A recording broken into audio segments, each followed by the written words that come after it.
Now we will discuss the derivation of the kinetic gas equation. In a previous lecture, we did the postulates of kinetic gas theory. From those formulation and assumptions, we will derive kinetic gas equation. Several methods have been proposed for calculating the gas pressure from kinetic theory of gases, but they involve numerous mathematical rigorous formulas. Here we will discuss a very simple mathematical formulation, and it is simple. Now if we consider a cube which is filled with a gas, or a cubical container which is filled with the gas, and we know that gases are point masses.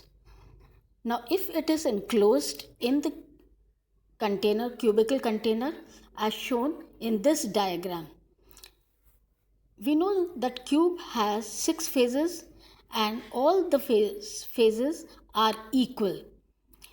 One length of one phase is equal to L centimeter, and the molecules which move in all directions, and molecules, they move in a straight direction unless and until they collide with each other.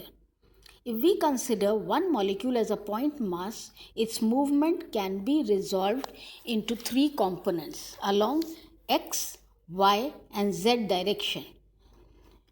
Along x direction, if we consider the velocity as u, along y as v, and along z as w, as shown in figure.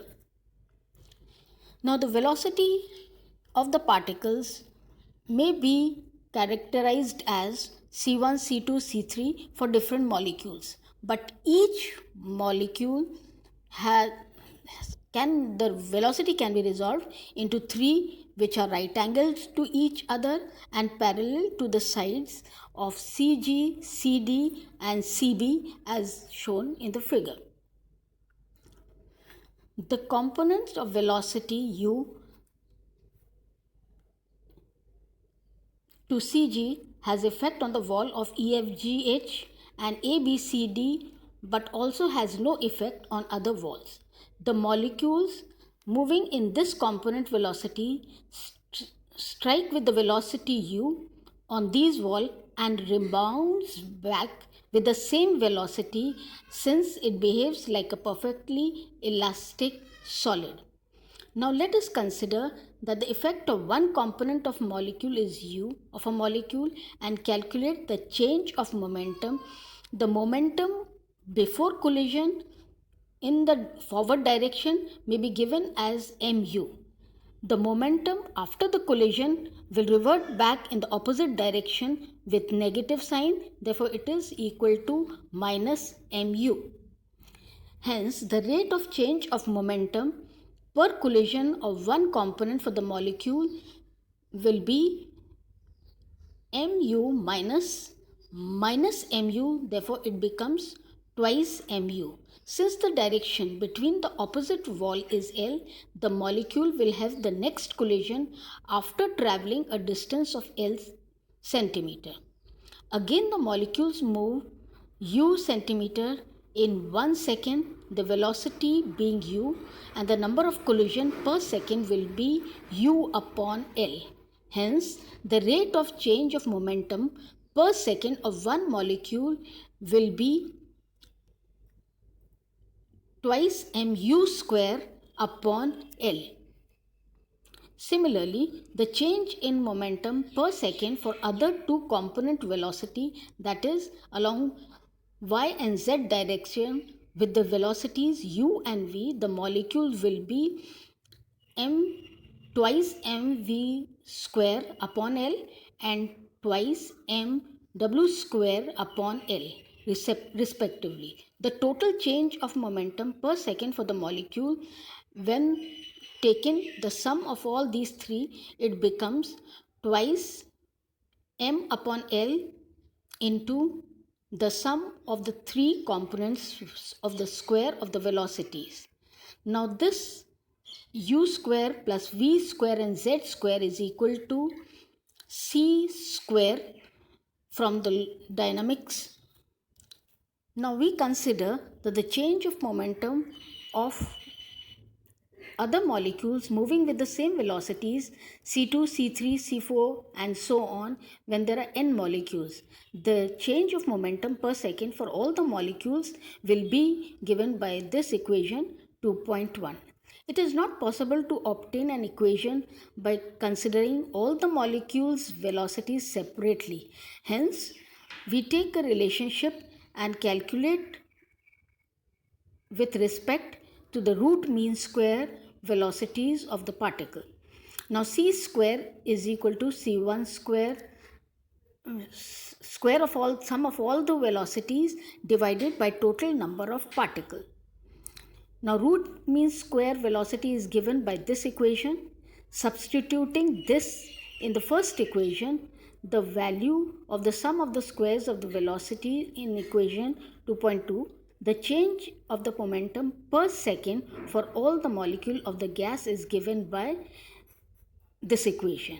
According to the second law of motion, the rate of change of momentum is equal to the impressed force and pressure. Now the pressure is also given by force per unit area.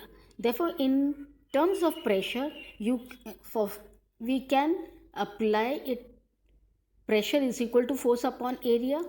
This was the value of the force, and area of the cube is equal to 6L square.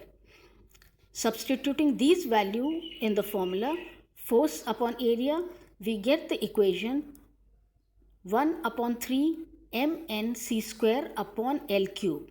L cube is equal to the volume of the cube. Therefore, the equation becomes 1 by 3 m into n into c square upon volume. Rearranging this, pressure into volume is equal to 1 by 3 mn c square. This equation, that is PV is equal to 1 by 3 mn c square, is known as kinetic equation of gas and has been derived from the kinetic gas theory. Here we have taken a particular case of the container whose shape is cubical. But this equation is applicable to all the shapes of the vessel which may be imagined to be composed of large number of small cubes, and the equation holding good for each of them. This equation can also be, your kinetic gas equation can also be written in other forms. The three forms are given in the figure. Pressure is equal to 1 by 3 mass upon volume into c square. Since mass upon volume is equal to density, therefore pressure is equal to 1 by 3 density into c square, or PV is equal to 1 by 3 mc square. So these are the three forms in which the equation, kinetic gas equation, can be written. So this was all for today. In the next lecture, we will deduce different gas laws from the kinetic gas.